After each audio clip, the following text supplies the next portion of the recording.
This is News Bits on Fusion TV. Here are the headlines. Bomb blast targets football fans in Nigeria, killing 21. Boko Haram suspected. Charles Taylor requests to serve rest of prison term in Rwanda. President Uhuru Kenyatta blames local political networks for attack in Kenya. Rebels in Ukraine reject Petro Poroshenko's ceasefire idea. Al Jazeera journalist Abdullah El Shami released from Egyptian prison. Libyan Islamist extremist Ahmed Abdul Katala captured. These stories and more when we return. Stay tuned, we'll be back in a moment.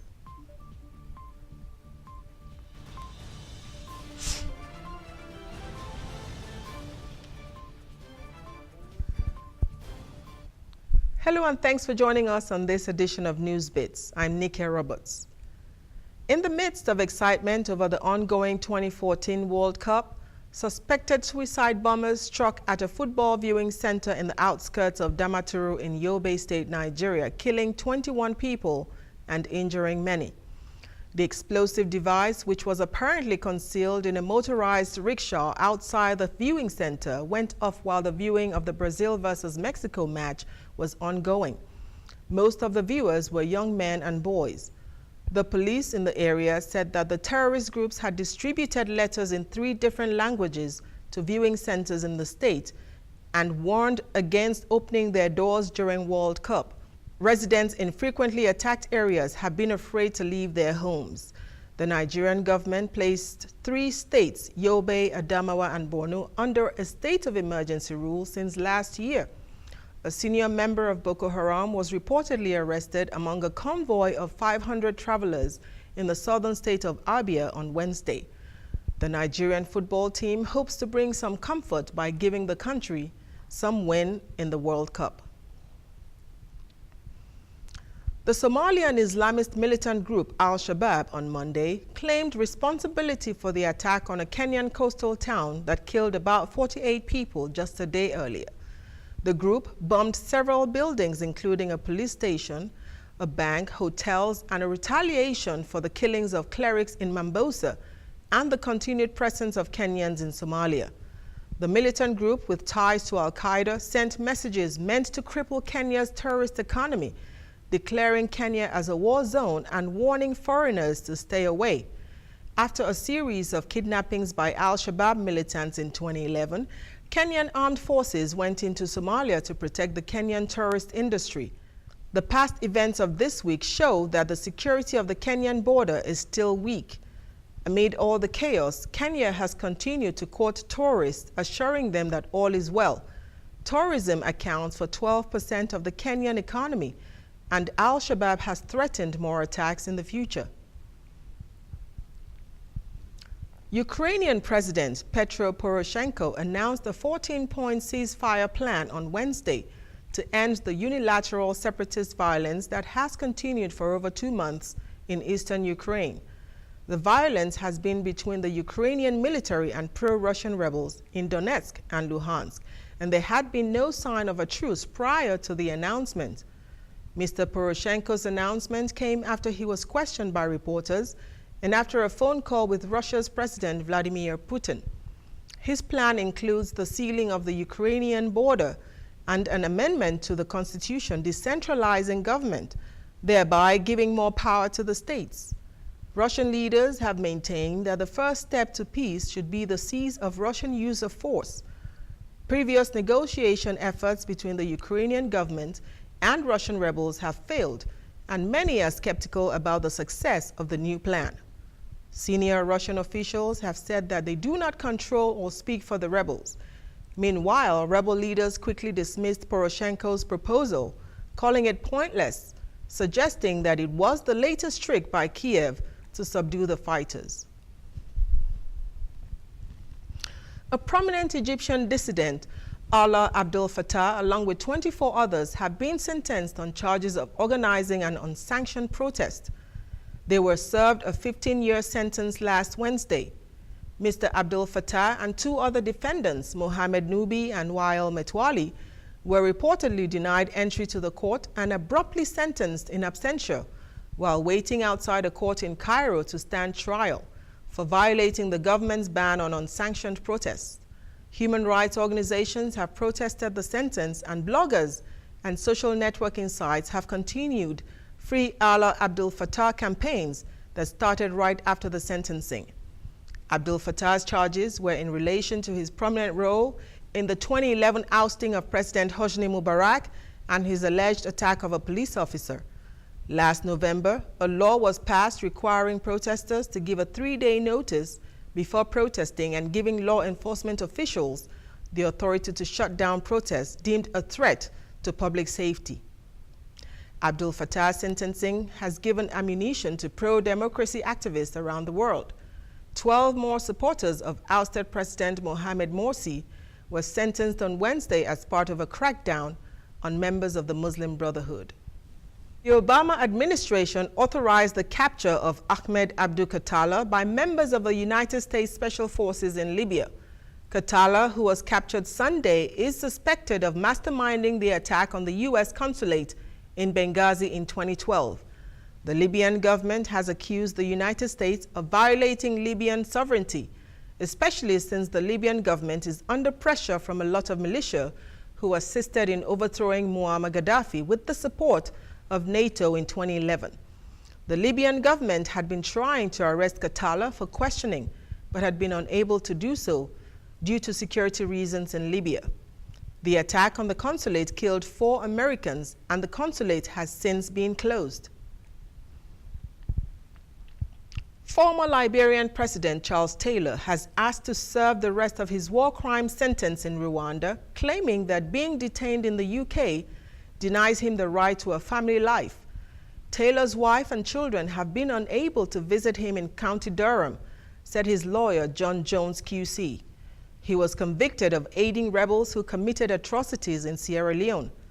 The UN-backed Special Court for Sierra Leone trial was held at The Hague on the agreement that Charles Taylor will be jailed elsewhere.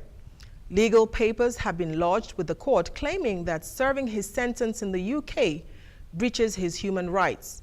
Charles Taylor said it would be more humane for him, his wife and children if he were returned to Africa to complete his sentence. His lawyer reportedly stated that in the 8 months that Taylor had been in the UK, he had not received a single visit from his wife and children. The number of people killed by the deadly Ebola virus in West Africa has risen to 337. The World Health Organization, WHO, reported that 14 deaths and 47 new cases were reported across the region last week. Guinea is worst affected with 264 Ebola-related deaths. In Sierra Leone, there have been 49 deaths, and in Liberia, 24. The 3 countries have been battling to contain the outbreak since February. The outbreak began in southern Guinea's Gigado region, but then spread to its neighbors. More than 500 suspected or confirmed cases of the virus have been recorded, according to the World Health Organization. Several people have been arrested over Sunday's deadly attacks on Kenya's coast, including suspected ringleaders, the police chief has said. David Kimayo said that someone had been arrested for using social media to say that Somali Islamist group Al-Shabaab was behind the attacks. About 60 people were killed in 2 days of violence in Peketoni, near Lamu.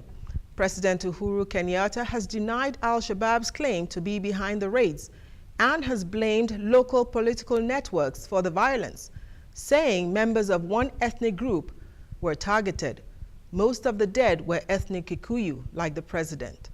Gunmen killed dozens of people in attacks in Peketoni near the tourist resort of Lamu Island on Sunday. Hotels and a police station were among the locations targeted. They went on to carry out further assaults in nearby villages on Monday. Al-Shabaab has said that it was behind both attacks, in revenge for the presence of Kenyan troops in Somalia and the killing of Muslims. Kenya sent troops to Somalia in 2011 to help the weak UN-backed government defeat the militants. Al Jazeera journalist Abdullah El-Shami has been released in Egypt. He was arrested last August when police broke up a protest by supporters of deposed President Mohamed Morsi. El Shami had been on a hunger strike for nearly 5 months to protest against his detention without charge. Earlier, a court in Cairo said it would deliver its verdict next week in the case of 3 other Al Jazeera journalists detained in December. Former BBC correspondent Peter Grest and his colleagues Mohamed Fahmy and Baha Mohammed are accused of spreading false news and collaborating with Mr. Morsi's Muslim Brotherhood, which has been designated a terrorist organization by the government. Mr. El Shami, who is reported to be in poor health, was one of 13 people who the Prosecutor General decided to free on health grounds on Monday. The other 12 were supporters of the Brotherhood. Mr. El Shami works for Al Jazeera Arabic Channel. The Qatar-based network was banned from operating inside Egypt after authorities accused it of broadcasting reports sympathetic to Mr. Morsi and the Brotherhood. Al Jazeera has consistently denied the allegations. Sunday marked 100 days since Malaysian Airlines flight MH370 vanished, leaving families in limbo unable to have memorial services for their loved ones on board the plane. Authorities have mentioned that they are certain that the plane plunged into the southern Indian Ocean, but are not sure of the exact location. The families of the missing flight began receiving compensation from the airline's insurance company last week in the first set of payouts. The insurance company plans to pay out remunerations in full after the case is officially closed. The government is not yet ready to declare the plane lost, and authorities promise to continue searching. Both Malaysia and Australia have promised not to stop looking for the plane until it's found, to give closure to the families of the 239 people on board the flight. And in Fuxion sports this week, first-round matches in the ongoing FIFA 2014 World Cup are being played, and qualifiers for the elimination round are beginning to emerge. Ghana's Kevin Prince Boateng has predicted a fight to the death when he faces his brother Jerome Boateng, who plays for Germany. The pair faced each other at the 2010 World Cup in South Africa, setting a record by becoming the first brothers to play against each other at the World Cup. The brothers normally talk to each other daily, but there has been radio silence as they prepare for the Fortaleza clash in Brazil. "We've had no contact recently. Each of us is just concentrating on himself," said Bayern Munich's Jerome Boateng.